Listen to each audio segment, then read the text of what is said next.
I'm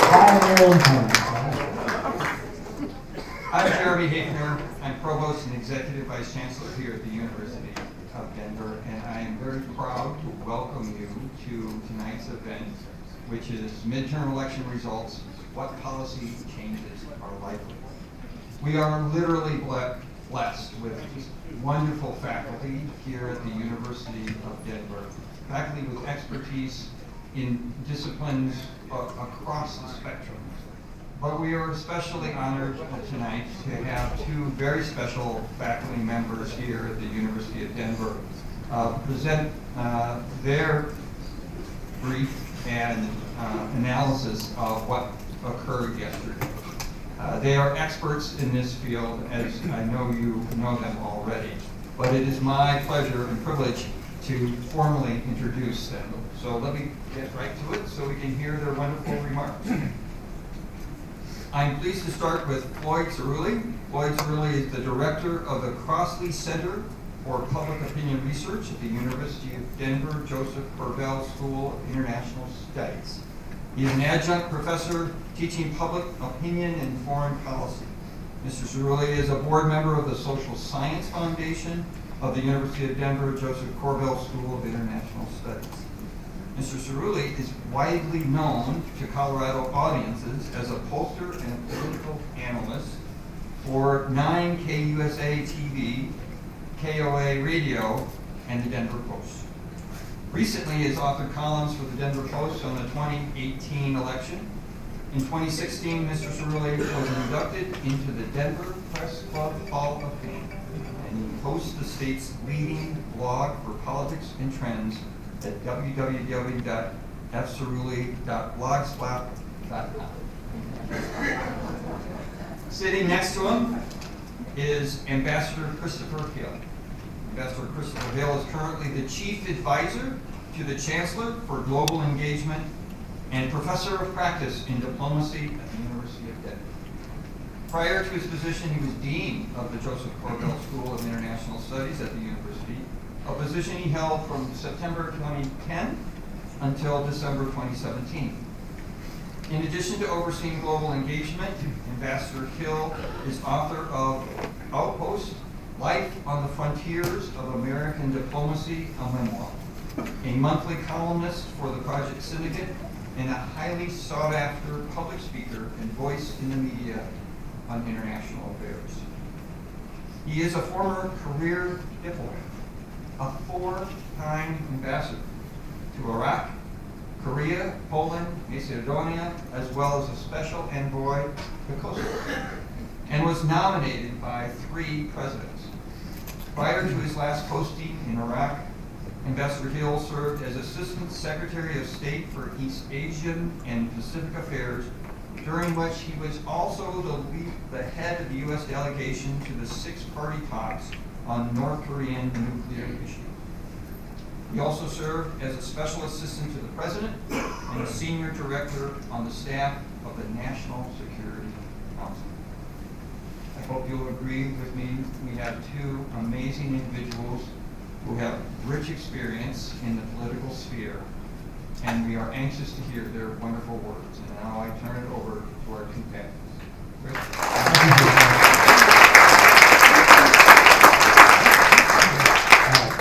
The ambassador and I have chatted about kind of the framework for this. I have been analyzing this election now for, well, not the entire 2 years since we did our last presentation, but certainly the last 6 months. And I would just say that we've been far more cautious in our predictions than we were the last time. As you know, we had a few minor glitches. But also a number of these elections were very close. And didn't you sort of feel in a way that this was almost an existential decision? This was important. So we increasingly feel like democracy is in the contest. The decisions will affect it greatly. Also Colorado, and I know many of you are very interested in Colorado, and we will talk about that, what happened here, because it has certainly major domestic implications. Is that an inflection point? It's one of those places where we have new people coming in. We have an entire new generation, which you saw vote yesterday. and make a difference in that election. What I will do is put some slides up initially on the election. We might dialogue as we go along, but generally I want to give you sort of the context of this election. And then toward the end of it, the last two slides, we sort of moved into the domestic and foreign policy aspects to it. I just Go ahead, I please just jump want in. to say, with respect to the foreign policy aspects, there are going to be a lot. It's really a major issue from a foreign policy perspective, and as someone who spent a lot of time being grilled by the House Foreign Affairs Committee, well, we'll get into that. If four presidents or three presidents appointed in, that means three senates had to approve it, right? Yeah. Notice that picture there. That is from the last time we got together here, 2 years ago, and the crowd was similar, anxious and sort of wondering what happened. One of those exciting nights which we're all dealing with. I probably have a slide like this because I use this with my students and in my presentation. I call it the dashboard, but it sums up where the politics of this state is just as you're getting ready to go into an election. And the number one issue in a midterm election is the president's popularity. And as you know, it's been very, very low. It might have popped up a little bit the last month or so, but generally speaking, well below 45%. And consequently, he may not recognize it necessarily. I understand he had a press conference where he discussed his strengths and weaknesses. He didn't mention weaknesses, strengths today. Being at 45, that is a liability for certain districts, not everywhere obviously, and we'll talk about that, but it was certainly a liability. You'll notice up there that it says the generic ballot initiative, data, the metric is 8 points. That says that the Democrats had an 8-point advantage going into this, and apparently that's borne out. The aggregate vote out there was about 8 points in favor of the Democrats. And as you know, they won the House. And that's a reflection of that. That's a measurement of the House. And now here's where we are. Ms. Pelosi had 194 seats, and as of early this morning, she had 229. In other words, she will be given the gavel back early next year. She is going to be the returning Speaker of the House. Sort of a record. But as you can see, in the Senate, they lost. The Democrats needed a couple seats to win it, and I think we will. You may have later data than I do, but I think they lost 3. They weren't expecting to win. I don't think anybody expected it, but that's where, as I say, that's sort of the dashboard that gets us started. And there's that Senate. I put there the final polling numbers on all the seats. Or all the states that were considered vulnerable, and you'll notice that the final polls claim that the Republican was going to win Arizona, but these are all margin of error. When you say 1 point, that's very close to a tie. In other words, it's hard to say, but I think she might be ahead right now. Florida, they had the Democrat up by 2, he lost. Indiana, they had Donnelly up by 1, he lost. In Missouri, the polls predicted that Ms. McCaskill would lose. She did. Montana, I just heard tonight, he lost. And they declared No, not around. All right, you won? Very We're good. talking about testing. You got it. Talking about testing, Montana. Well, the polls were right. All right. North Dakota, we knew for a very long period of time she was going to lose. Tennessee, it was clear for several weeks that Democrats wouldn't win there.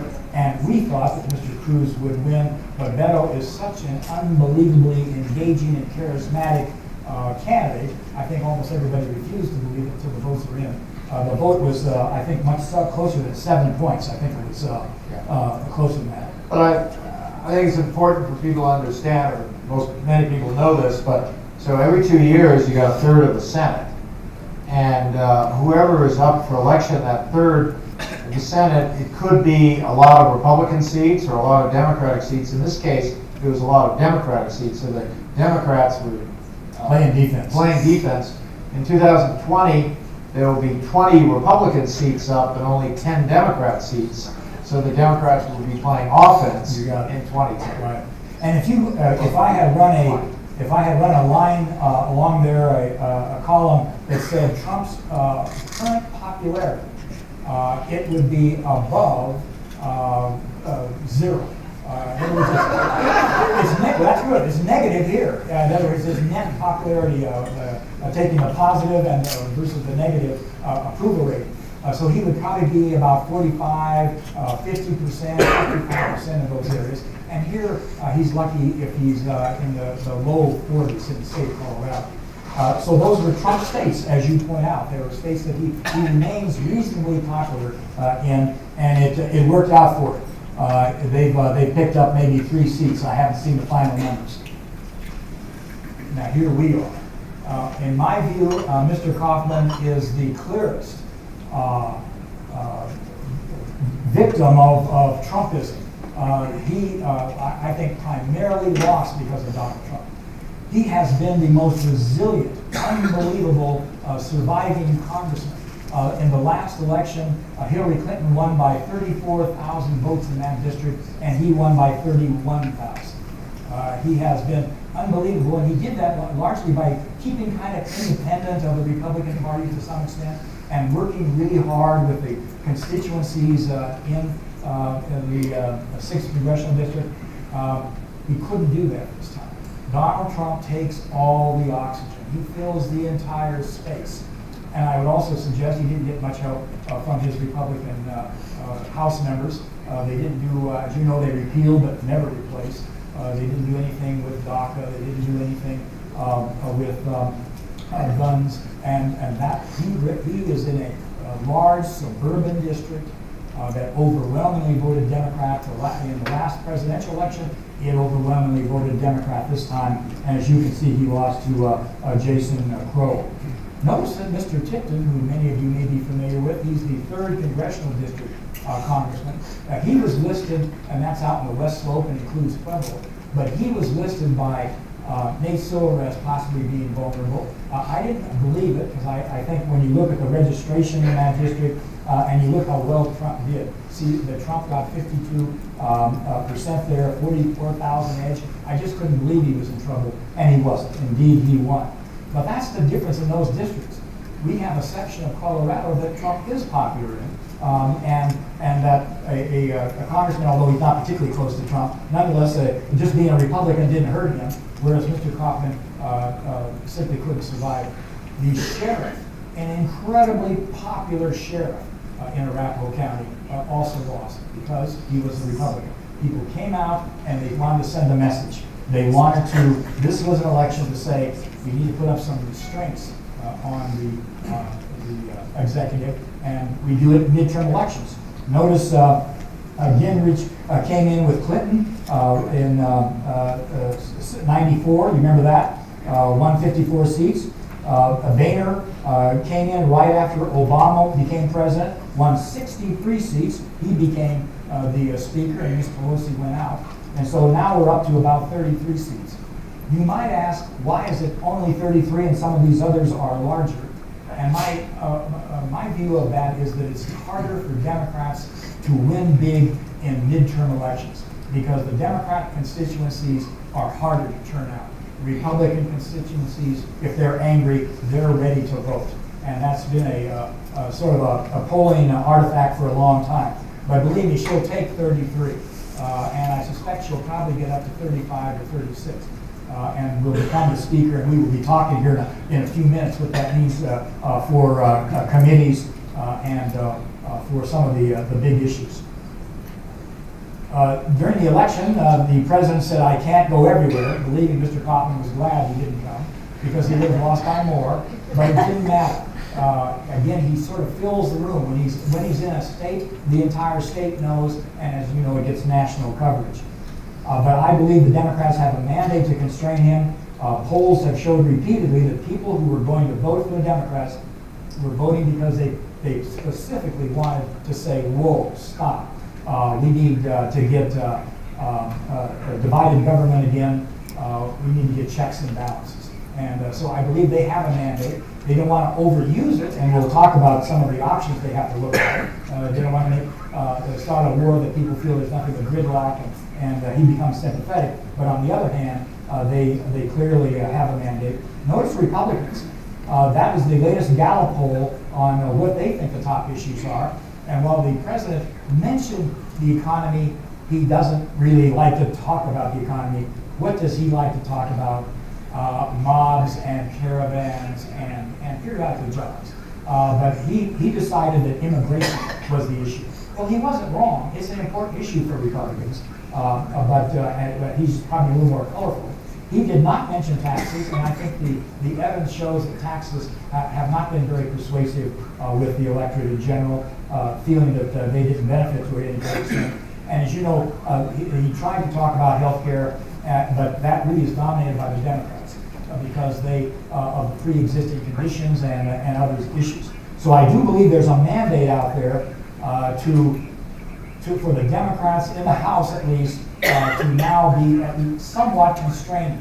And as you know, they're going to have some power to do that.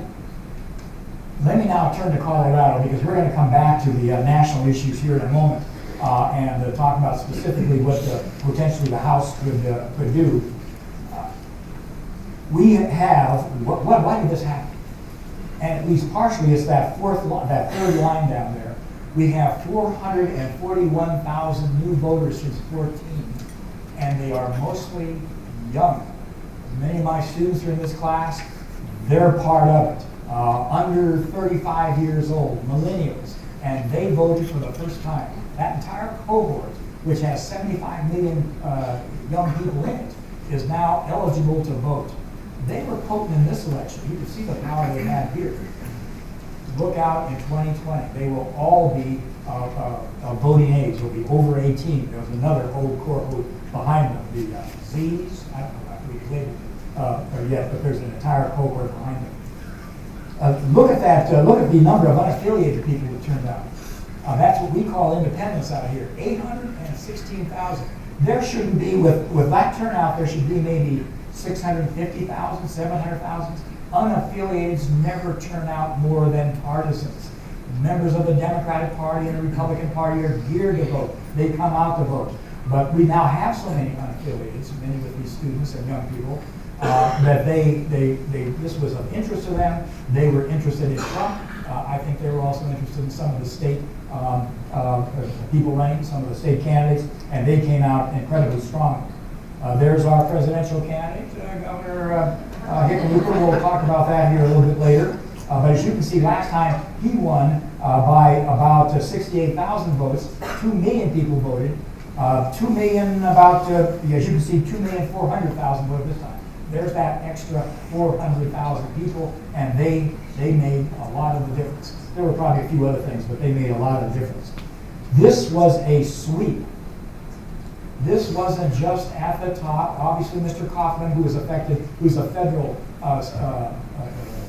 candidate, and he was specifically a part of the blue wave.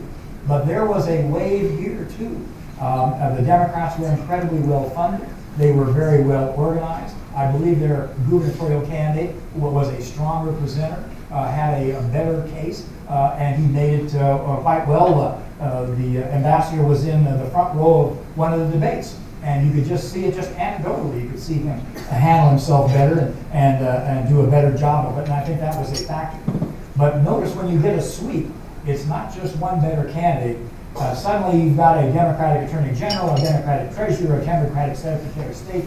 That hasn't happened. In 1974, Republicans lost everything but the Secretary of State. Typically, you don't get rid of Secretary of States. They're kind of like administrators. And frankly, Mr. Williams there weren't a lot of complaints about it. But the candidate against him had a good fundraising. She spent about $600 or more $1,000. And she was a tailwind, was just tearing through there and helped her. They started with an incredible advantage. You know, he had a poll came out and said that he was 7 points ahead right after the primary, which was in July. What did he get at the end? 7 points. In other words, there might have been a little dip for a wave someplace, but nothing really changed.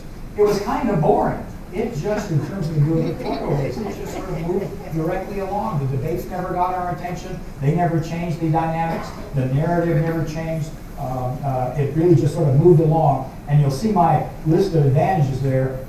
Oh, the president's in that negative 20. That means he probably has about a 35 to 55, that type of number. In the primary, we let unaffiliated vote in the primary for the first time. 250,000 showed up.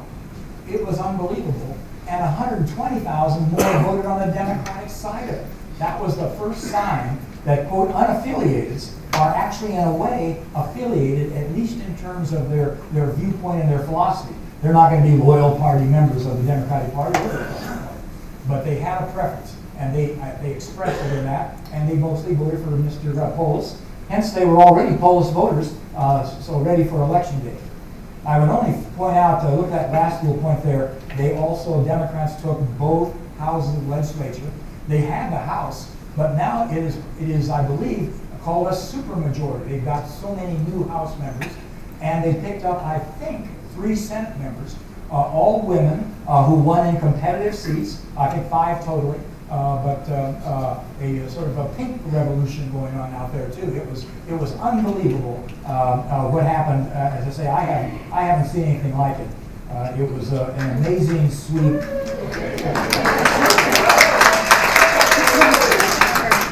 It was helped by about $70 million. But I think the point of that is that Democrats, like Republicans for a long time, Democrats have figured out that you have to be fully funded. You have to be competitively funded. Unfortunately for me, a lot of that money is dark money. It comes from out of state, and no one knows who gave it and where it came from. And I think we need to change those rules. I think all campaign contributions ought to be filed within 24 hours or even less. And we all ought to know where the contributions come from. But in any event, it served the Democrats well. And then let me stop the Colorado part, or end the Colorado part, with an anomaly. So or at least people keep asking me, Floyd, isn't that an anomaly? And that is that Democrats sweep the political offices, the partisan offices. But yet you walk into these ballot issues, some of which are clearly identified as on the liberal side, some of which were sponsored by Democrats or supported by Democrats, and they almost all lost. You're good on payday loans, by the way, that passed. We now have a 36% cap on it, but everything else practically lost. The good news is reapportionment passed. We now have a new system dominated by the judiciary and sort of luck, because we're going to use random selection and a variety of things. The main difference in it is in the language. There's all the usual language that you have in reapportionment, except this time it says, and competition. We have never considered competition. We've considered protecting incumbents. We've considered communities of interest and not crossing county lines and a variety of things. But we've never thought through, maybe it would be better if we had more competitive seats than less competitive seats. And I think we now think that. And so there's now, embedded in the law, there's a mandate to be competitive. Taxes went down. We passed several local taxes. Douglas County passed taxes. Aurora passed taxes for schools. A number of communities did, but we defeated the income tax for schools. The setback defeated. They were incredibly nervous. You know they were nervous because they spent $40 million and won it overwhelmingly. If they hadn't been nervous, they would only spent $20 million. So they definitely thought that they were in trouble there. But they passed it or defeated it substantially. Public takings, I won't describe it, but it frankly would have been a nightmare of lawsuits for local government, frankly, and I'm glad it lost. There you go. Sales tax for transportation. As you know, we had 2 transportation items on the ballot. They both lost. One said it was free, and it was to the extent that we would use current money. It didn't raise taxes. But at the point in which there wasn't a lot of current money, it would take money out of other programs. I think everybody sort of understood that it was a zero-sum game. The sales tax for transportation was really strongly supported. You saw a lot of ads with the governor, a lot of money spent, and it didn't make it. We don't have what people tell me is that campaign contributions lost. If somebody put in $1 million of their own money, it lifted the limits for a competitor. The reason why it was defeated, a number of people told me, was, or what they voted for, against it, was that it would, we don't need more money in these elections. So they thought that it would lead to more money being spent, and they didn't want to encourage that. And as I mentioned, we're good on payday loans. But isn't that interesting? And I've been asked a couple times today, and I'll be interested in your comments on it. My sense of it is that the number one, those are not really partisan issues necessarily. They're not, while there may be Democrats or Republicans in favor of them, you just sort of look at them in your blue book, which was, by the way, 45 pages. It was like War and Peace. It was unbelievable how long it was. And then, and secondly, unaffiliateds, I think, were not really part of any prior cueing that this is a Democrat or Republican position. They were just looking at them, and they seemed complex and not necessarily wanting to vote on something they weren't really sure of. But I also think that regardless of what we have done in terms of our partisanship, we still are a relatively cautious electorate when it comes to empowering the state with tax dollars. You'll notice how few we've passed. Best I can remember, none would be the answer. You remember the $1 billion school tax initiative back in, I think, 11. And before that, there were a couple that we tried to get to the ballot. And frankly, we did a severance tax under Governor Ritter, and it was defeated. So we trust our local school districts, we trust our local cities and counties because we pass local taxes, but we are untrusting of the state. Yes. Far right bottom corner, is that Clinton word correct? Have I got a mistake there? Thank you. I pulled that slide up and I haven't moved over there. Well, Clinton, 5 points. I simply carried her over from there wasn't a presidential race in 18, so I just carried her over 5%. She won obviously in 16. The purpose of this slide is one, to show how healthy our ex-governors are. They're all with us. I see Gomer periodically, and he's still very good. Likes to give talks. And Governor Lamb just retired from here and still does lectures. But mainly, what I wanted to show is two questions that I've been getting a lot of, and that is Colorado now a blue state for a very long time? And my answer is twofold. Number one, probably, because I think some of the things that made us a blue state in this election, for example, those demographics, they're going to be here for a while. Obviously, Mr. Trump's going to be here for a while. And this polarization we have and this tribalism we have, which I think is unfortunate, but I think that's going to be here for a while. But I think what Democrats have to be worried about are two things. One is blowback. That is to say, a backlash if they get too aggressive in the state legislature. And I hope I'll have some questions on that as to what they might do. Because as you know, Mr. Polis made a number of promises and campaign commitments, some of which need money, some of which will involve a lot of regulatory authority. So how that's handled will be extremely important. As you know, he has both houses very strongly now elected Democrat under when he was running, so that tends to bring them together. And secondly, the thing that this slide shows is that Dick Lamb came in 1974. He was the Watergate electorate. He came in when Nixon resigned. Tim Wirth came in. Gary Hart came in. They took the House. By the way, they lost the House in the next election cycle because they were criticized for going too far, too quickly. So that kind of demonstrates that backlash. But it also demonstrates that there are times in which an era is dominated by a political philosophy and a group of candidates and leaders. And then it fades away. The next governor, if you remember, was Romer, who was much more a business-oriented guy who wanted economic development, get us growing again. Then it was the Bill Owens era, very conservative. In 2002, if you look at my slide there, Owens, Campbell, Allard controlled the legislature, controlled the congressional delegation, and Bush won by 5 points and 8 points in those two elections during that period. So you see how we swing, and now we are definitely, in my opinion, we've been sort of neutral for a while, and I think now we have swung into this this Democratic era.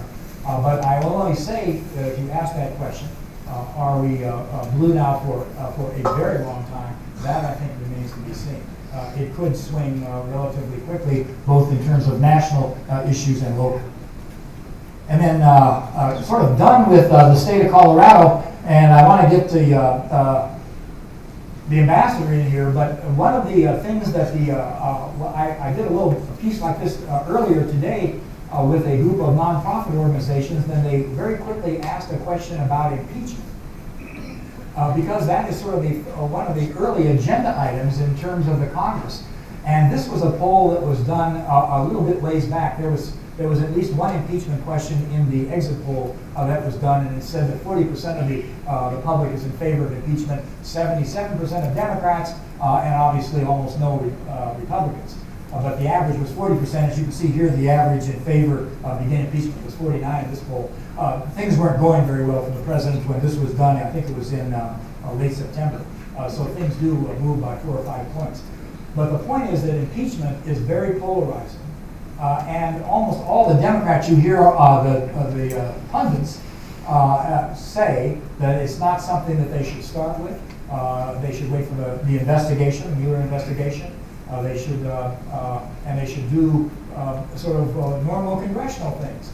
They should possibly work with the president on some things, but also, I think, as you were saying earlier when we were talking, they are likely to start some investigations.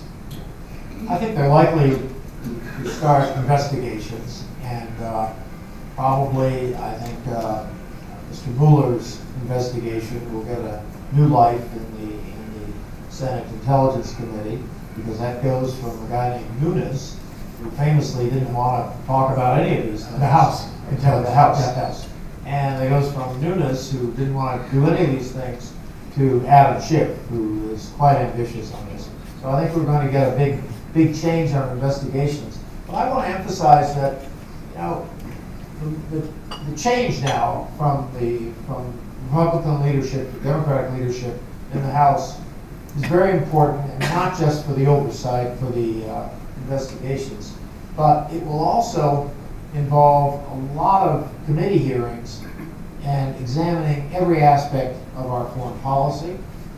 And also, the House, you know, for any financial bill, must originate in the House.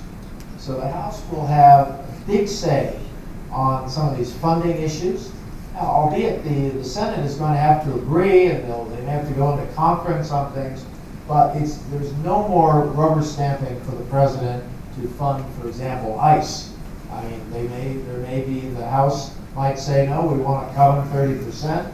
The Senate will object, but if they don't get any agreement on them, they're not going to get any funding.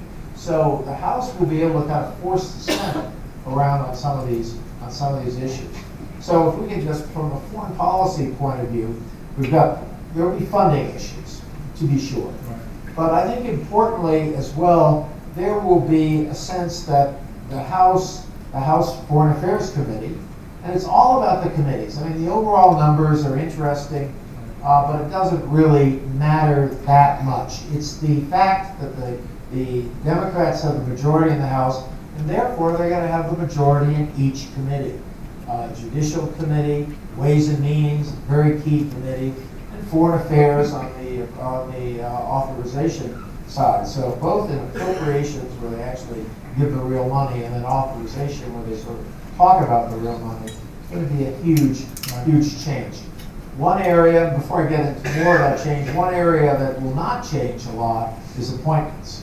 So if there's going to be an advise and consent for a new Supreme Court justice, that's probably even with a reinforced Republican stamp on that person, because the House doesn't get involved in appointments. But I tell you, from the point of view of having hearings and saying, well, what are we doing in North Korea? What is this? I mean, one day Secretary Pompeo has a meeting with his North Korean counterpart, which is supposed to be set up this week. And then we find out in a very terse announcement, now they've decided to postpone it.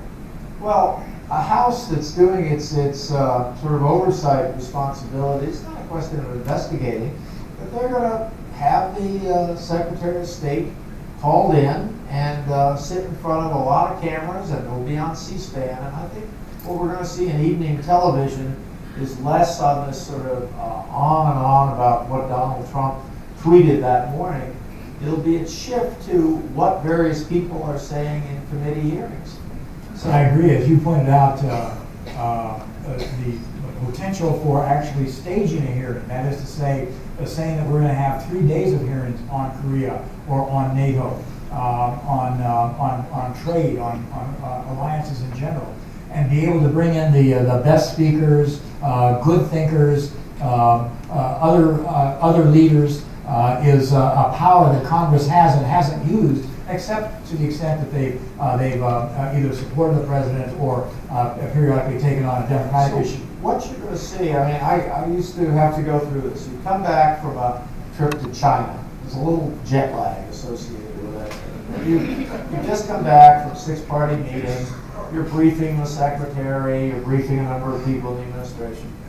Phone rings, and it's the House Foreign Affairs Committee, and they'd like you to come up tomorrow at 3 o'clock. And you say, I can't do it. I just got back. Okay, how about Thursday at 3 o'clock? So one of those days, you're going to go.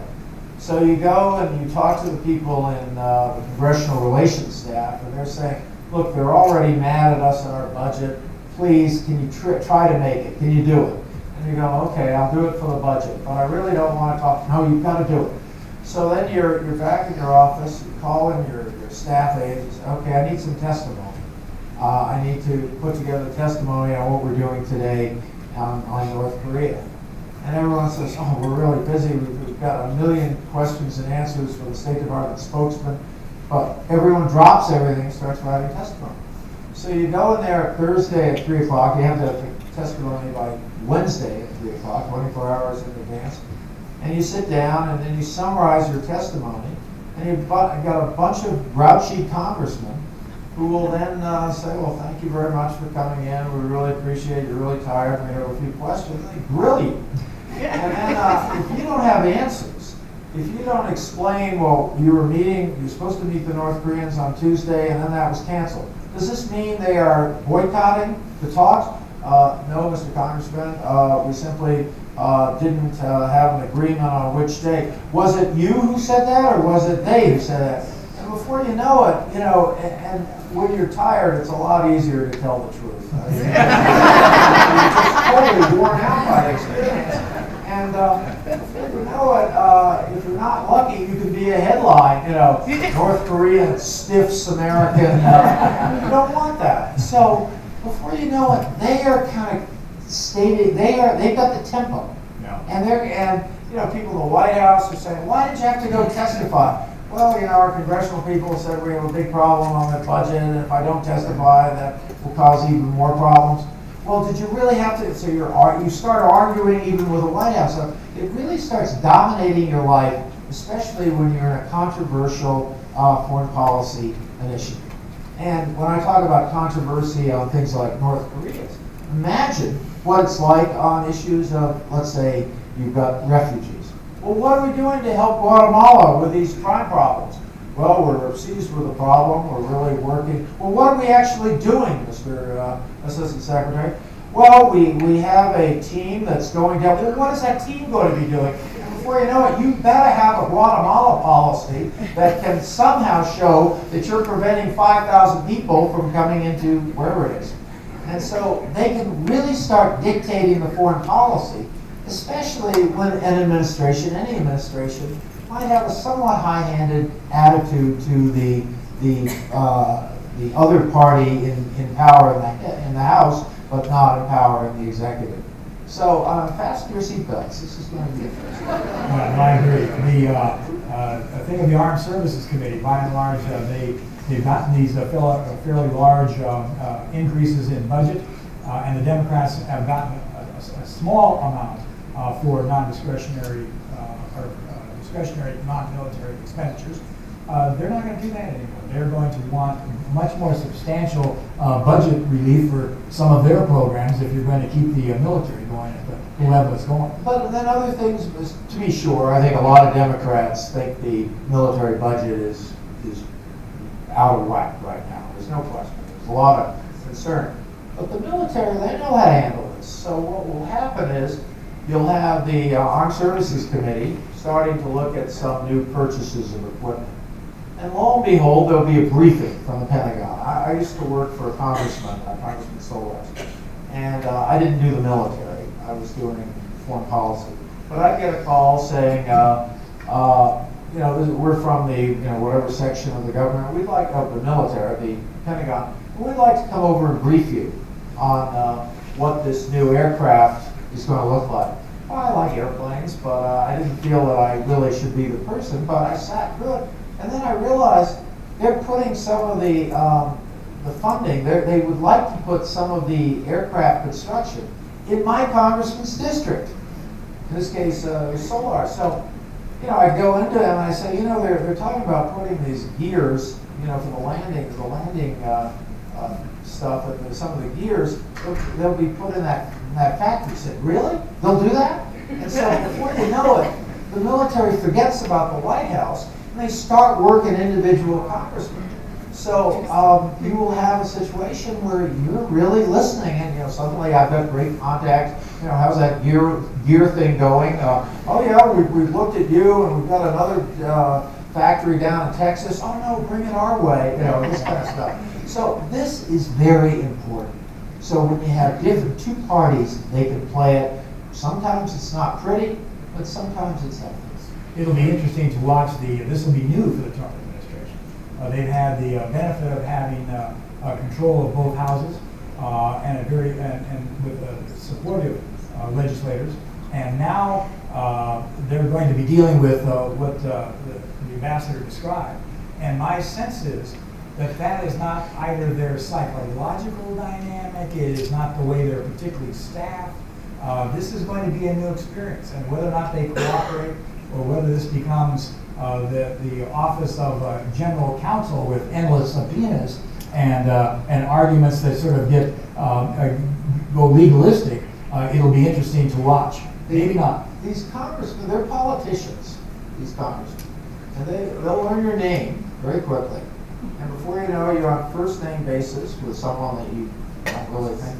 And they'll say, Chris, what is going on in the Czech Republic right now? I'm not really working on that. Could you get me the person who is, and maybe we can talk about that? And before you know it, you're taking taskings from the Hill.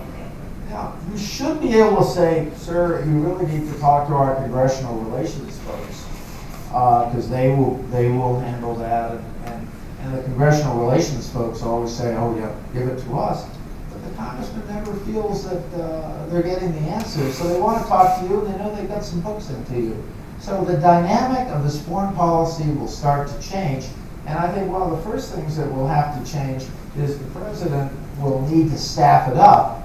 Because if you're understaffed, people are just going to be driven crazy if these committees, and by the way, it's not just congressmen, it's staffers. And believe me, there are a lot of Democrats in Washington working in various think tanks who would much rather be having fun in the House Foreign Affairs Committee or wherever. Well, I can't wait for the first presidential press conference on this topic. I assume we'll hear it in late or early February, because I'm sure the president won't wait too long to start, but he'll have a number of views on it. Let me do. I've got just two more slides. One is on what I call the restraint of the presidency. As I mentioned, I think the House has now a mandate to do some type of restraint, and I wanted to remind you about 1973, 1974, 5, and 6. There was a sense that there had become an imperial presidency. And it wasn't just Nixon. Many of the powers had been accumulated by Johnson, particularly both domestically and related to the Vietnam War. But Nixon took it to the nth degree, whether it was impoundment or ignoring congressional requests or abusing agencies, etc. And obviously one of the reasons why he left. And so that once he was out, within a year, you had the War Powers Act, the Federal Elections Commission, the Freedom of Information Act, which requires federal agencies to provide information, still drives agencies crazy. And a Congressional Budget Office was created for the primary reason so that the Congress could be competitive with the White House.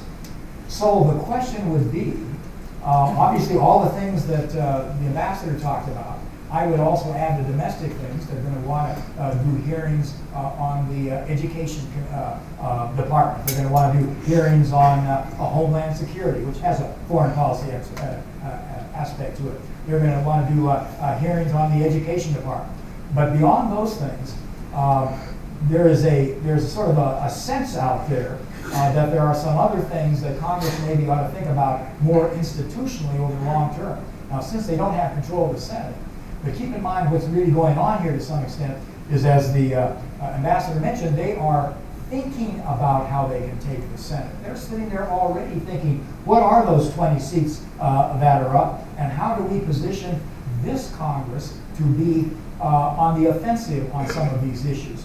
And so the things that they might look at that are institutional that would be at least worth investigating and potentially having those expert hearings and witnesses, the tax data. Did the president mention his tax data today? Yes. Is it still in an audit? Yes. I thought it was still in the audit. The Ways and Means. Yeah. Yes, I believe it. There's been a dialogue already started about this, and if there is statutory authority for the Ways and Means Committee to get the taxes of any individual. They have to be kept confidential, but they can look at anyone's taxes. So it would be an interesting effort. I imagine that would be one that would go to court. The emolument rule, just pronouncing that as a task. But that is an important rule right now. It's already in court. There's a number of Democratic congressmen that are suing on it. They have managed to get standing, so they're moving forward. What is? It's the Trump Hotel. It is the President of the United States receiving benefits that could affect his decisions. And anybody in government, federal officials. And it's obviously being stretched a bit. No, this is we're in an unusual situation here. What is we're already talking about Mr. Sessions. We didn't mention him right this moment, but we were probably going to because we were talking about changes in the cabinet. As you know, Mr. Mattis is probably on some list. I think he would stay just out of duty, but as you know, he might be a Democrat. The president implied that with Leslie Stahl. But the independence of the Justice Department and the special counsel, in my opinion, and you mentioned Adam Schiff, that's something that you know they're going to be interested in. Anything that happens to the special counsel is going to be in front of that committee in minutes to be discussed and investigated. The president talks a lot about caravans and immigration. Democrats are at least as interested, even more so, which both shows up in polls, and you just know that. And their orientation is different. They're interested in DACA. They're interested in a path to citizenship.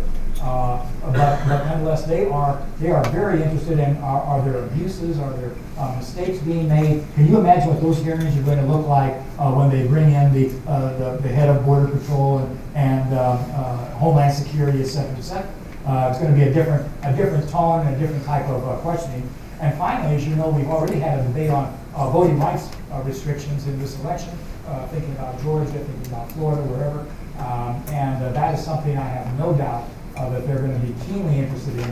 And that, again, would probably be with the Justice Department in terms of staging hearings, having cross-examinations with appropriate officials, et cetera. So we're definitely into 2 very busy years here in a different approach, which does raise a question that I wanted to, when we go to questions here in a second, your response, who should be the Speaker of the House? I'll take nominations. The management of the House, because we're talking about that, the political management of the House may be the most important thing the Democrats do over the next 3 months to get ready for what is going to be, and I think it was just nicely described, an incredibly intense and important period for this country. for the sake of this country, but also obviously for the Democratic Party and for those people who have a partisan interest. Key issue for whoever the speaker is of course nominate or not nominate, appointing the heads of these committees. And so there's a seniority system to be sure, but it's not ironclad. So in House Foreign Affairs Committee, it might be Elliot April, he's the top Democrat, but it might be someone else, and they can move them around. And so the key aspect is to get people who are aggressive, probably good, people who are telegenic, who can manage this on television. A lot of this stuff is going to be played out on television. And the Dems will want to show that they're not hectoring, but they're simply trying to get to the truth, and they're trying to deal with the desiderata of the American people. So a key thing is who gets appointed into these positions. I think the word you mentioned was hectoring.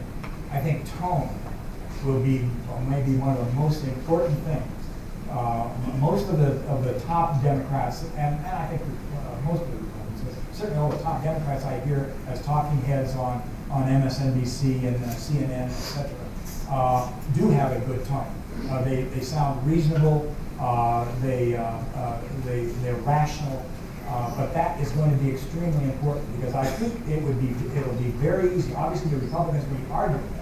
They're going to be saying that they're just nitpicking. They're just trying to pick a fight. They're just this is nothing but gridlock. Nothing's getting accomplished. They're out to get us, et cetera, et cetera. And so I think tone, along with those appropriate leaders, will be incredibly important. Just the number of minutes that each congressman gets to ask questions will get, a chairman can say, no, go ahead, take an additional 2 minutes, or not say that. So it's going to be a whole new world there. I couldn't take 10 Kavanaugh hearings over the next 10 months. There simply would be too much. But I think that's kind of what we're talking about here, and that is that Congress is now going to be, a lot of the spotlight is going to shift to the relationship between particularly the House and the White House. Although a powerful Senate with experienced individuals, I think Mr. McConnell is very self-confident, and he's going to, there's going to be surprises as we go down the road, because clearly they're going to want to be very, they're going to want to be very offensive and moving very quickly. My last slide is, I know that you are all pleased that the election is over and the presidential campaign has started. The trial balloons are flying. The committee, the campaign apparatuses are starting to get organized. People are thinking about fundraising. Some of this has already started, but now it really gets intense. Look at that slide there. I wanted to remind you that this was the Republican debate at the end of August by Fox News. It has a number of interesting distinctions to it. This was the Megyn Kelly brouhaha, as you recall, which everybody, including myself, said, oh, you'll never survive this. As you know, he just sort of keeps moving to the next one. Notice where he stands. That was decided by polling. In other words, their system was totally dominated by polling, and he was I think he had maybe about 15% then in terms of Republican Party support. But he got the Senate position, and then everybody else was arrayed as they went out. Where were the other 9, 8, I think 7 people? They were in a second debate. Remember that? You only got to this stage, and all the pollsters pointed out the margin of error at the level that we're dealing with means that you couldn't say who should be here and who should be there. And of course, everybody ignored it, and not just Fox News, but everybody else ignored it and used polling to decide who would be on the front stage and who would be further back. But while the ambassador was talking about the action between the legislature and the White House, there is going to be an entirely another field running out there of presidential candidates, of which the president will respond to, as you know, he can't resist. So he will say something about them, and they will probably welcome that attention because that's what they're looking for, is to take him on. But there'll be an entire another dialogue and narrative going on out there with the Democratic Party's presidential campaign started. And I assume their first debate will look like that. If you remember, it was basically Hillary Clinton and whoever. Bernie ultimately became the leading candidate, but there was no crowd. This is a crowd. There's probably 20 people thinking about it and doing some of that preliminary work. Some of them quite serious. Did anyone see the ad from Mr. Bloomberg? It was good. It was good. He was good, and it was pure president. He said, I've been a Republican, I've been a Democrat, I've done this, I've done that. But I'm just telling you that tonight, we should, in this midterm election, we should vote Democrat.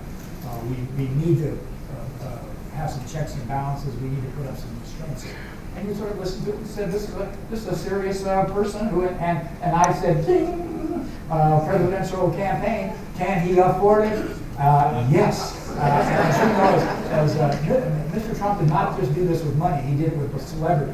He's unbelievable, using the press sort of in a way against itself.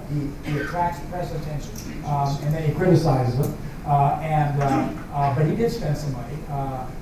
But it definitely helps if you have, or you're willing to spend $1 billion. And I think that Mr. Bloomberg would. There are an array of candidates, but I just wanted to just mention that the number one, the sort of the power of polling, because it helps legitimize who's on, who's off, says where you stand. Democrats, as you know, they might go with a random system. Democrats. They might say we're not going to use polling, but nonetheless it will have lots of impact. I saw a poll the other day, and it said that Michelle Obama is the most popular woman among Democrats. Who would be second? Thank you, Oprah. And exactly, and then it dropped way down to the normal politicians. I was impressed that Elizabeth Warren was on the bottom. I don't know if you saw it. It was a survey monkey. And that surprised me because I thought she would be higher up, just having more visibility. But what I'm pointing out is that polls will drive this. Governor Hickenlooper would love to run. He is running. But he's pointed out that he will make a decision probably early next year, maybe March, April, or something like that. And appropriately so, because these polls will start to appear, and if you're not on it, and you're not a billionaire or something that's going to attract advertising, you're probably going to think a long time about it, because it takes several hundreds of thousands of dollars just to run, buy the planes and get the staff moving and do all the things that are involved. But I just point out that we're in if you like politics, we're in it again here, and it's going to be mostly presidential. I'd like to take some questions because and particularly both Colorado. Let me have the ambassador end with a comment, but particularly anything we talk about, foreign policy, but also Colorado. We can talk about, somebody asked me when I walked in, how did Denver vote? We can talk about anything, whatever you want to talk about. I just wanted to, I'll ask the first question. Thank you. All right, if you look at the map, one of these maps, you see that the Democrats have begun to claw back in the upper Midwest. Right. So the question is, one of the most, frankly, dysfunctional aspects of the foreign policy has been the tariff groups. I mean, we've put these heavy tariffs on steel and aluminum. The Chinese responded by a 10% tariff on soybeans. The soybean price then goes down 25%. The Europeans buy the cheap soybeans, sell them to the Chinese for 20% less than the Chinese paid for them before. China's happy, shipping companies are happy, Europe is happy, farmers in the upper Midwest not so happy. So the question is, will the Democrats try to work on that, or will they see that there's a lot of economic anger out there and a sense that, well, tariffs are sort of a bad idea whose time has come? So how do you think that is one of the, I think, leading conundrums, both economically and politically, for both parties, because as you know, the Republican Party is not the party of tariffs. They're sitting there saying, well, fine, we're going to do tariffs. But all the farm polling that I have seen over the past 3 or 4 months, and there was a lot of it, because that question was specifically asked: are you going to vote for Donald Trump, given what's happened to the prices of your crops and tariffs? And their answer was, we're very upset about that, But frankly, the Chinese are a problem, and we're going to hang with him. He's for us, and there's maybe some cultural issue. In other words, just sort of their general approach toward not liking Washington, liking Donald Trump. Can you eat a soybean? No, can you? I think we're trying. The question, though, is if will they hold? They did that in this election. Or will they if they keep losing their incomes and he can't solve it because the problem, his approach is so bilateral and sort of disorganized that he can't get out from under it, then do they break? And my answer would be yes. I think at a certain point, economic self-interest would take over. But here's the problem, and another problem for the Democratic Party. And the Democratic Party has a large, non-free trade contingent related to labor unions, or just sort of related to anti-globalism in general. Bernie Sanders usually expresses this quite often. So I think there are elements of it. You remember that President Obama could never get TPP through the Congress, and the Democrats were as big a problem as the Republicans because they want to put more restrictions on it. And it's fundamentally because they have problems with free trade. So I think we have a couple microphones. Natalie has one over here, and Phil has one over there. So if you raise your hand, do you want to call them, or Sure, out right here. All right. Just wait for Natalie to give you the microphone. How much impact can Trump have between now and January on what a Republican House, or what a Democratic House would be able to do? Yeah. Classic effort to use a lame duck Congress to pass something that they don't think will get passed in the future. And I can't think of any issue right now that could be pushed through. I agree. They're not going to lower taxes, as you recall. That was a trial balloon. Obviously, getting rid of Mr. Sessions is an action he could take without a lame duck Congress. But I think that was specifically to get ahead of the Schiff committee here. If that's what's going to happen when, in terms of the investigative committee of the House. So I have no doubt that there is a vigorous agenda to think through how to both be prepared for what the House is going to do, but also try and preempt them and undermine them.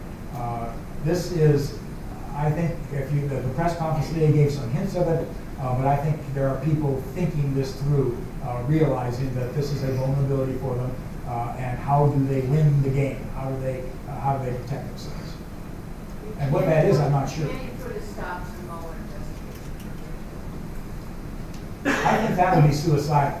But and you know, Stop the Mueller investigation. Yeah. He could try to do it today, but when the new Congress comes in, I think he's facing a very serious problem. And I think just from public opinion point of view that if he saw anything out there, they lost the suburbs. They lost a lot of Republicans who were good and important Republicans. Now, one of the questions that people will ask me, well, will the Republicans that are left, will they be more interested in compromise and working with the Democrats? And the answer probably is, and this was from a Republican consultant the other day, no. And the reason is that a lot of the moderates and people who would work with someone like Mr. Kaufman, Trigg is in an organization with him that tries to find a third way, a compromise approach. No labels. Exactly, no labels is gone, and that's the kind of congressman that got pushed out. So what you've got is more of a three-man caucus group. And so the question I have is Mr. McCarthy and Mr. Scalise, are they in trouble? And hence the most conservative person who would run for minority leader, Mr. Jordan, who is a Freedom Caucus person. Has he now kind of moved up in the pecking order to be the new leader? So both sides are having to think through how to manage this. But compromise, I think Democrats should definitely make an effort at compromise. Wouldn't it be nice? The president has talked about what do you call it? Spending money on bridges and roads. We ought to go ahead and see if we can strike a compromise on that. Infrastructure. let's do it. We're obviously not gonna do it in Colorado, we're holding back on transportation. Let's try to get this gentleman here. I think what I'm most uncomfortable with is the language of us and them. Can you just reflect on that? I mean, it just seems to be so divisive. Even in terms of, I'm wondering in terms of Iraq and oil, in terms of terror, I just see some parallels there as well. In terms of just, perhaps screwing us, as opposed, in terms of us and them. The conversation seems to get just so divisive.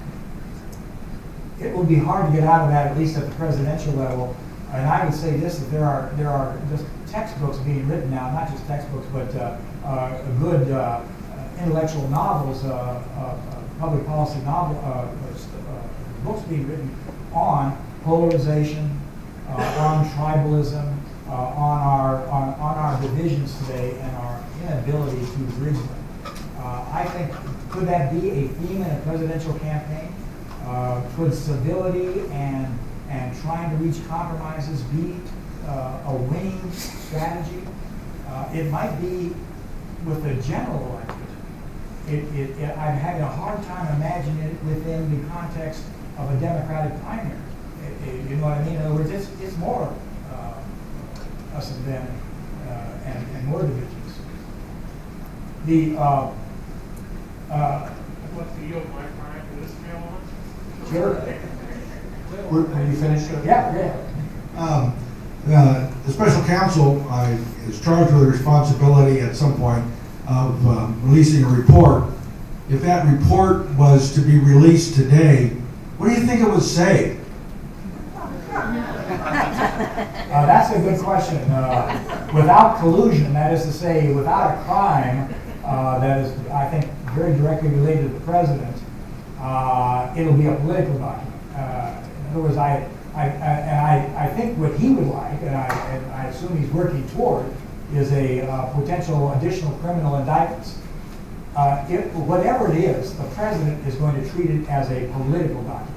That's what Rudy Giuliani's all about, and that's what his top legal team is all about.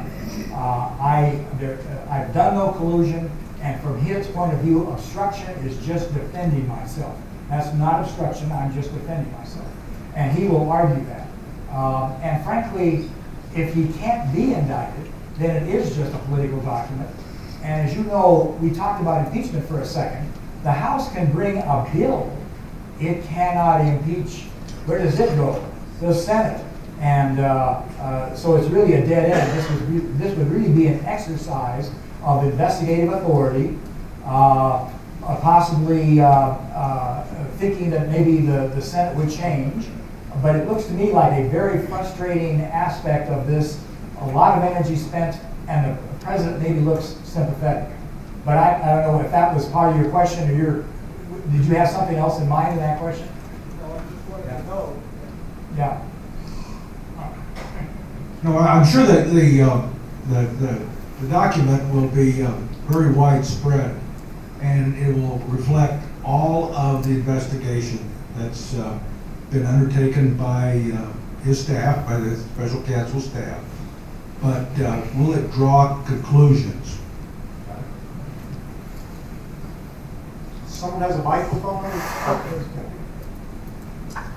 Do you think that there are enough moderates in the Democratic Party to minimize the retribution in the first 6 months to play the end game for the 2020 versus just pouncing on everything they can right now and doing as much damage as they can? I would, we were talking about that earlier, and that is our sense that, to some extent, one of the messages coming out of particularly the Senate side of this, but also the House side of this, is that moderation would serve Democrats well in terms of winning elections. And Mr. Carvin was on one of the talk shows the other night, and he is sort of a real politique. He really wants to win elections. And he pointed out that the one thing that will drive, if not moderation, at least common sense and an ability to articulate these issues in a way that appeals to swing voters is wanting to win. And I guess my thought is that the presidential campaign, ultimately one of the criteria, because obviously there's going to be people that are really good on some issues, they're absolutely fabulous on some issues, they're committed to it passionately, but at least one criteria should be, can you talk to the American people? Are you an individual that can draw people to you? And that doesn't mean to say there won't be liberals doing that. I thought Beto had some of that talent, and he was pretty liberal. The gubernatorial candidate in Florida had that talent. He grew, would we say 49%? Yeah. But that, I don't know if I'm answering your question, but in my mind, that has to be one of the criteria for the Democrats. Just to follow up, are the unaffiliated in other states as strong as they are in Colorado, and will they maintain their independent vote as they have this year? What was the first part of it? Unaffiliated. Are they as strong in other states as they are in Colorado? No. Nationally, depends on how you ask the question. Anywhere from about 20% to 40% of the electorate will say that they're independent. And typically, a good part of when you get to 40%, it'll be people who say they lean Democratic, but they think independent. So core people who are really solidly independent is maybe 15 or 20% of the electorate. So a lot of these unaffiliated actually have opinions they lean one way or the other. I definitely think they're going to stay with us. I think particularly new voters are very anxious to sign up with, not sign up with a party, not identify with a party, but be unaffiliated. You know, they're probably not interested in going to caucuses and getting hearing about politics endlessly, but they are interested in voting. They liked obviously voting in a primary. That was very attractive to them. So I'm going to be surprised if right now I think 38% of our electorate is now the biggest portion of our electorate is unaffiliated. I know it'll be 40%.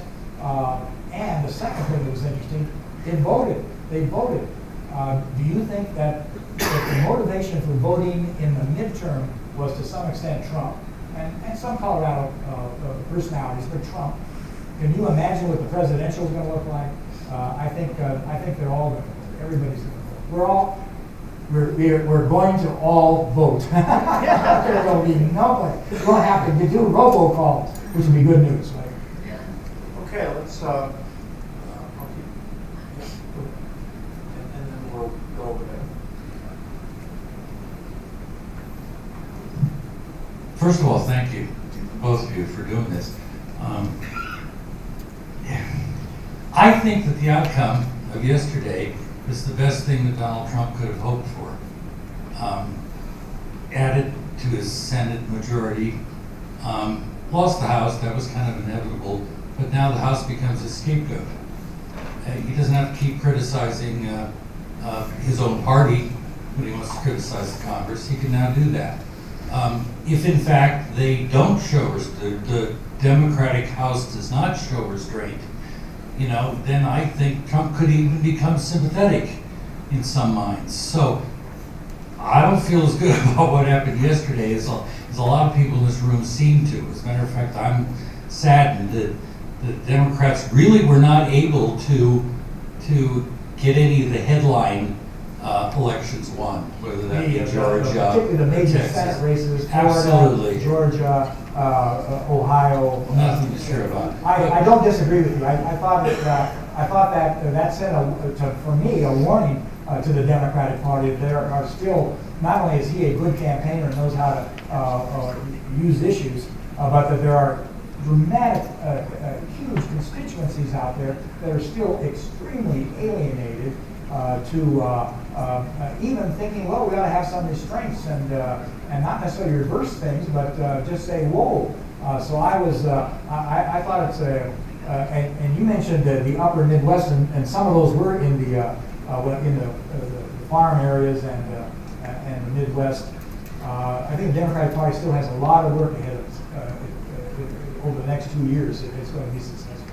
Well, I'll tell you, who is the happiest person in Washington right now? Ryan. Oh, you can call Ryan. God, getting out of that town. Woo. Well, I'm not sure I accept the whole premise of that. I mean, Scott Walker, who was a real movement conservative, someone that no one thought could be knocked off, and he gets knocked off over an issue that I think is an important issue. He was beaten by someone from the education department in Wisconsin, and it was based on the idea that he was underfunding schools. So it's a classic Democratic issue, and they knock off this guy who's quite, there are books written about Scott Walker. So And The idea that they this took the is a- governorship of Michigan. So I think there's still lots of infrastructure for Democrats in the upper Midwest. In other words, a way I would look at it is that many of those Democrats who are labor Democrats, more conservative Democrats, ethnic Democrats, took a flyer on, maybe didn't like Hillary, took a flyer on Trump. But will they be there in 2 years? I think I would not, if the Democratic Party was smart, just because of what Chris described there, is some wins that went on there. If they were smart, the best consultants are thinking about this. I think that is an area they can win back. But I think you're counting on the old line about Democrats who never miss an opportunity to miss an opportunity. But the idea that this gives him the scapegoat, and if they overreact, it makes him a sympathetic character. I think That overreacting scares is a me to good death. question, but keep in mind, he was going to have a scapegoat. He invents scapegoats. Floyd was. He's good at it. Somebody over here, another question? Yes, the lady, black.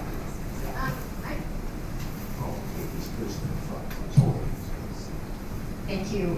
Thank you for putting this on. My question has to do with the long-term outlook for the Senate, and given the demographics of the country, and so if you can comment on that, with each state having 2 senators and a lot of rural states, the population moved to the coast and things like that. You're talking constitutional changes, but you are absolutely right. There is a growing dialogue on the misappropriation of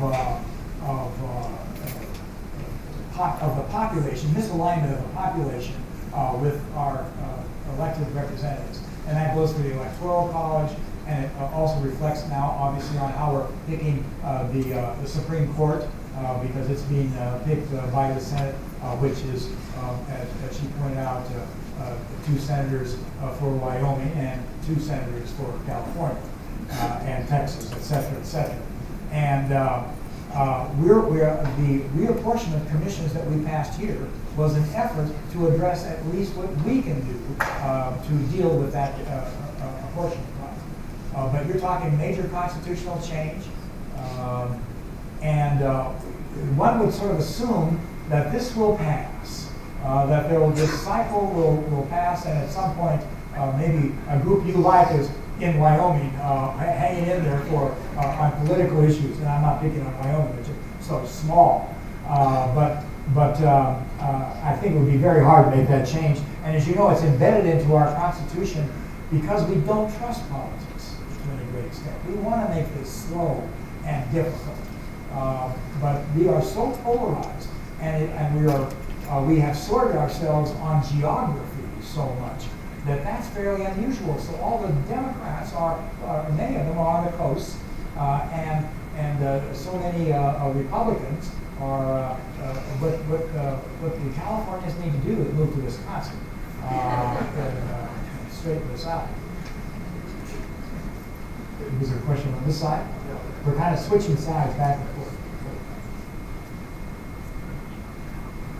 I was wondering what you see as the next big international issues. There's been NATO is a thing, and then the North Korea issue, and has the Saudi Arabia issue blown over? Is that over now?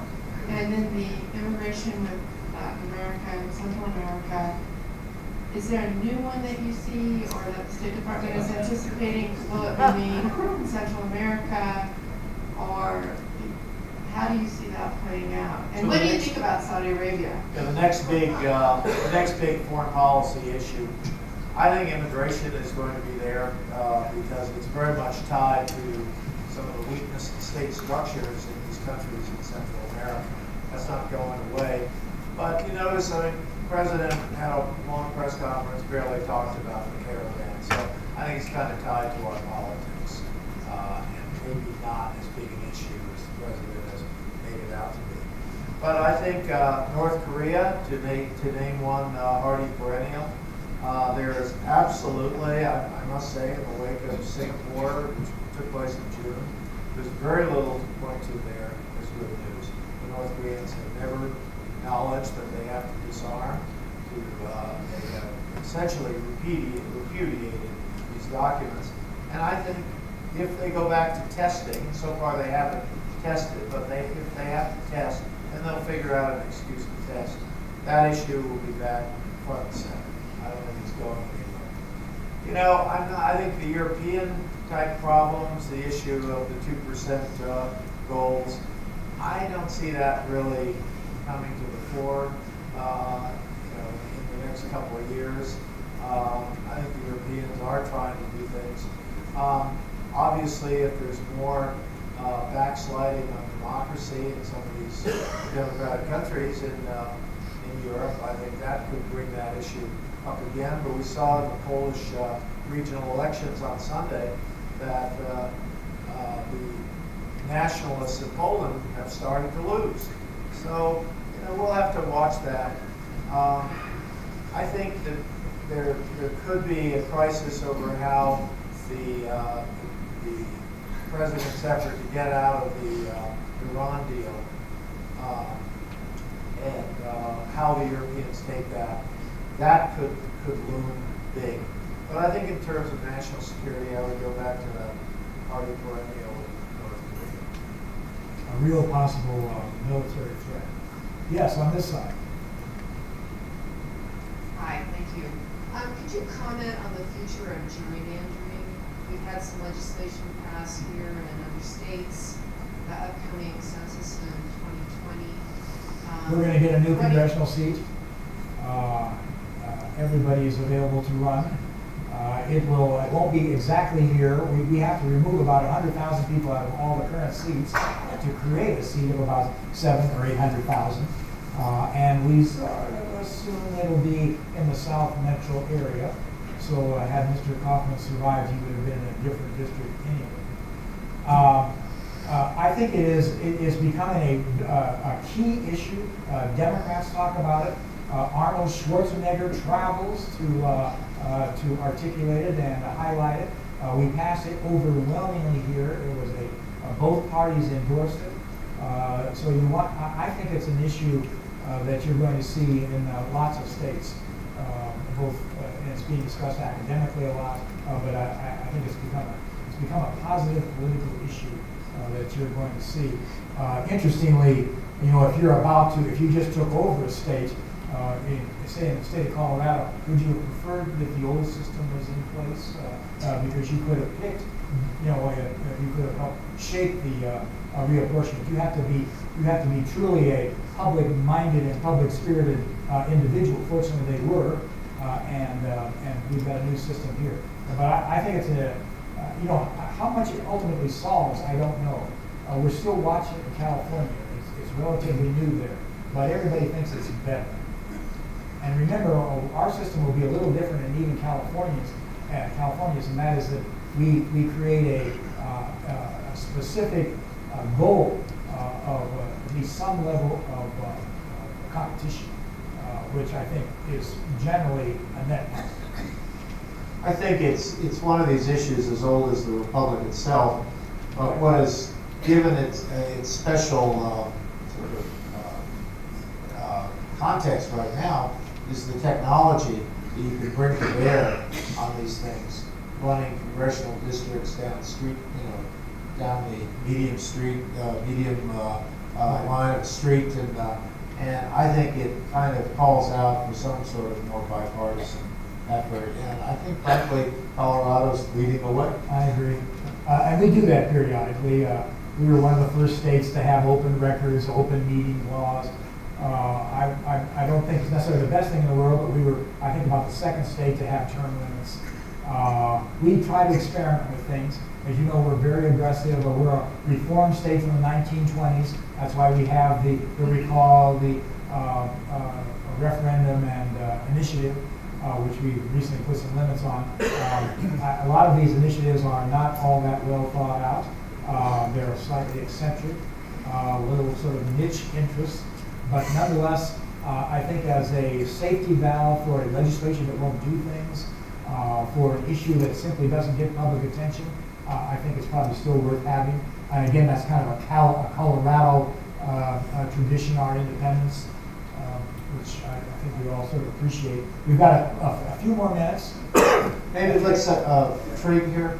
And before Trig starts, I just want to say I didn't finish the answer on Saudi Arabia. Yeah. I think what's important is that Saudi Arabia is going to be an important element for us in the Middle East. It's been so for decades and will continue. The difference is under the Trump administration, they tried to make it the only element. That is, this idea that if you really work closely with Saudi Arabia, they could somehow be helpful on Palestinian issues, Israel issues. They could somehow form a bulwark against more Iranian mischief. So Saudi Arabia, in the mindset of the first 2 years of the Trump administration, became a sort of one step shopping. Just go to Saudi Arabia if you can handle all these problems. I think we're going to see Saudi Arabia retreat to being much more of a sort of traditional. It's an element out there. We can't ignore it. We need to work with them. Yes, there'll be some arms sales, but there won't be this idea that we can rely on Saudi Arabia to solve all our problems in the region. Yeah, true. Well, I was just thinking, if you need 218 votes to pass something in the House, 50%. You're saying that the number now is 229 for the Democrats. It was 223, I think, for the Republicans before this. At 229, the Problem Solvers Caucus, which is 48 people, equally divided between the Democrats and the Republicans, if they were to hold up the election of the Speaker of the House, and until the Speaker agreed to rules that made bipartisan legislation more likely, that would probably, in the long term, help the Democrats if they could, if they could agree to that. I think, however, only 13 people on the Democratic side have signed a pledge that's actually on their websites, and they've actually signed for the fact that they will hold up the speakership election, which has only been done once before in 1923. They will hold it up unless they can get an agreement to a set of rules that would make bipartisan legislation more likely.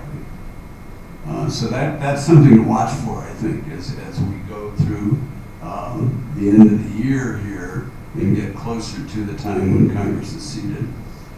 Trig's thinking there, and I think it is correct, is that a close majority empowers people who are looking to do compromises and get things done.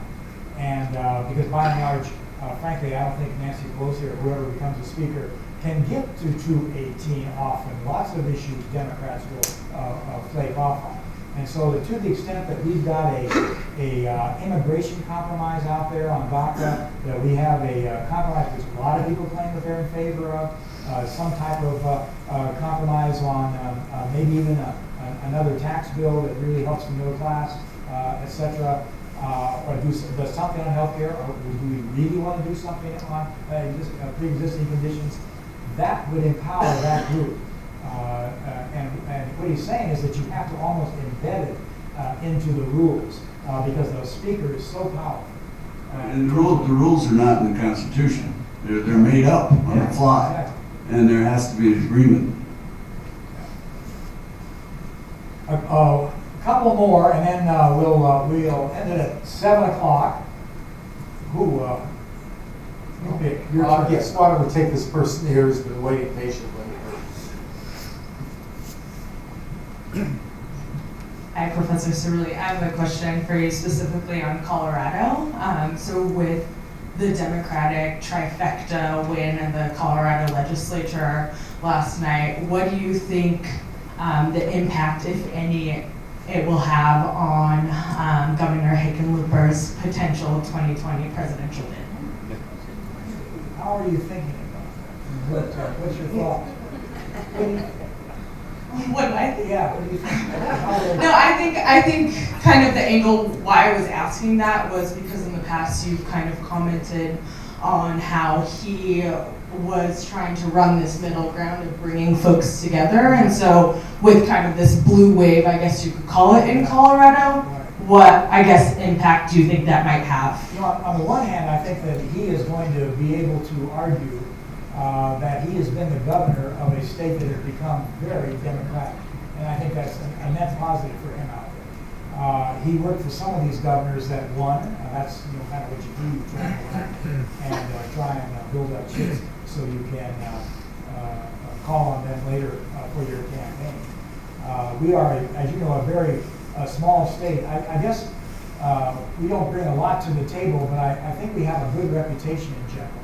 As you know, Cory Gardner just got there, and you can barely, it would be hard to find a picture of McConnell, and there isn't Cory there. Now, he's very short, so you have to kind of catch him over the corner of your eye. But nonetheless, he is part of the leadership. And that always sort of amazes me, and Bennett's the same way.